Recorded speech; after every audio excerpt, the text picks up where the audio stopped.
France Info. Le monde est à nous, direction Israël avec le correspondant de France Info à Jérusalem, Thibault Lefebvre. Thibault, vous nous parlez d'une enquête publiée cette semaine dans le très sérieux quotidien Haaretz. Enquête consacrée à Zaka. Ce sont les bons samaritains du judaïsme qui, depuis des années, rassemblent des morceaux de cadavres après les attentats pour les enterrer selon la tradition juive.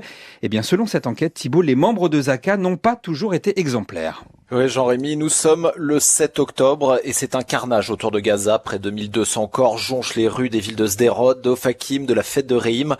Des cadavres brûlés sont retrouvés dans des abris, dans des maisons, des kibboutz les plus proches de l'enclave. Israël est complètement sonné, les secours sont débordés et très vite, les membres de Zaka occupent le terrain. Ils ramassent des corps de victimes bien avant que la police scientifique ne puisse intervenir et ils sont donc les tout premiers à travailler sur ces scènes de crime qu'il ne faut à ce moment-là surtout pas altérer. Et que reproche-t-on aux volontaires de Zaka ?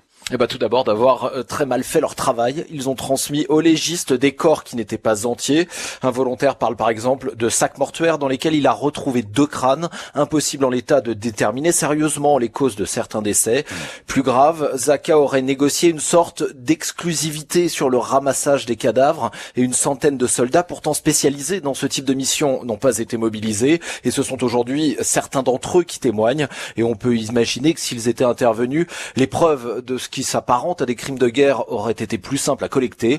Enfin, Zaka est accusé d'avoir profité de la situation pour faire sa promotion. Ils ont fait venir des donateurs sur ces scènes de carnage sans autorisation. Ils ont tourné sur place des vidéos en mettant en avant leurs actions. Et puis ils ont menti à la presse en exagérant l'horreur. Je vous passe les détails de ces témoignages qui se sont ensuite révélés faux. Alors Thibault, comment expliquer qu'une association aussi importante se soit livrée à de telles pratiques ? Eh bien, selon l'auteur de l'enquête, le journaliste Aaron Rabinovitch, c'est tout simplement une histoire d'argent. Avant le 7 octobre, l'association Zaka de Jérusalem était endettée. Ces difficultés financières faisaient suite à un scandale sexuel dénoncé par le même journaliste il y a 3 ans. Mais à partir du 8 octobre, Zaka a lancé une grande campagne de dons, récolté plus de 10 millions d'euros. Et l'État y a aussi été de sa poche. Les volontaires de l'association ont nettoyé entre guillemets 500 maisons. Et donc cette association a touché environ 150 000 euros d'argent public. Thibault Lefebvre, correspondant de France Info en Israël.